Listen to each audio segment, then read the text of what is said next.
রিয়াসাত আজিম সহ কিছু সাংবাদিকের লক্ষ্যটা কি, উদ্দেশ্যটা কি, তারা ক্রিকেট বোর্ডের কোন দায়িত্বে আছে, কোন পেশার সাথে তারা জড়িত আছে, নাকি তারা কোনো ক্রিকেটার?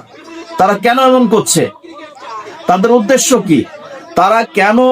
তাদের দায়িত্ব হচ্ছে ভালো মন্দ সংবাদ প্রচার করা, মানুষের সামনে তুলে ধরা, অন্যায় এর বিরুদ্ধে কথা বলা, সত্যটাকে তুলে ধরা, এটাই হচ্ছে তাদের কাজ।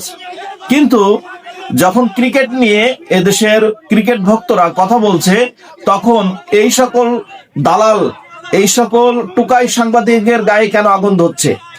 তাদের উদ্দেশ্য কি? তাদের এখানে কি পাওয়ার আছে? তাদের উদ্দেশ্য কি? তাদের স্বার্থ কি? তারা সাংবাদিক হয়ে শুধু সংবাদ প্রচার করবে, এই পর্যন্তই শেষ। কিন্তু তারা সাধারণ দর্শকের গায়ে হাত তুলবে কেন? তারা সাধারণ ক্রিকেট প্রেমী মানুষের গায়ে হাত তুলবে কেন? এই রাইটস তাদের কে দিয়েছে? তারা সত্যটা তুলে ধরবে, মিথ্যাটা তুলে ধরবে, সত্য মিথ্যার যাচাই করবে, কথা বলবে। কিন্তু দর্শক এবং সাধারণ ভক্তদের গায়ে হাত দেওয়ার তাদের কোনো রাইটস আছে? তাদের কোনো অধিকার আছে? তারা সাধারণ ক্রিকেট ভক্ত, সাধারণ ক্রিকেট প্রেমীদের কাছ থেকে কেন ব্যানার, লিফলেট, মাইক, হ্যান্ডবিল এগুলো কেন তারা ছিঁড়ে দেবে? তারা কেন বাধা দিবে? কোন দায়িত্বের বলে তারা বাধা দিবে?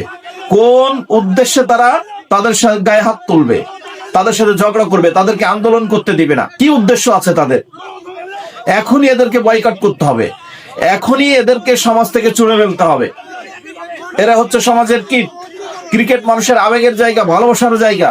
অন্তত ক্রিকেটটাকে আপনারা দলীয়করণের বাইরে রাখতে পারতেন, যে কোনো দলের ঊর্ধ্বে গিয়ে আপনারা দলীয়করণের বাইরে রাখতে পারতেন। কেন এদেশে নিরপেক্ষ মানুষ নাই? তাদেরকে আপনারা বসাতে পারতেন। ধন্যবাদ সবাইকে। সবাই ভিডিওটি লাইক, কমেন্ট, শেয়ার করে পাশে থাকবেন।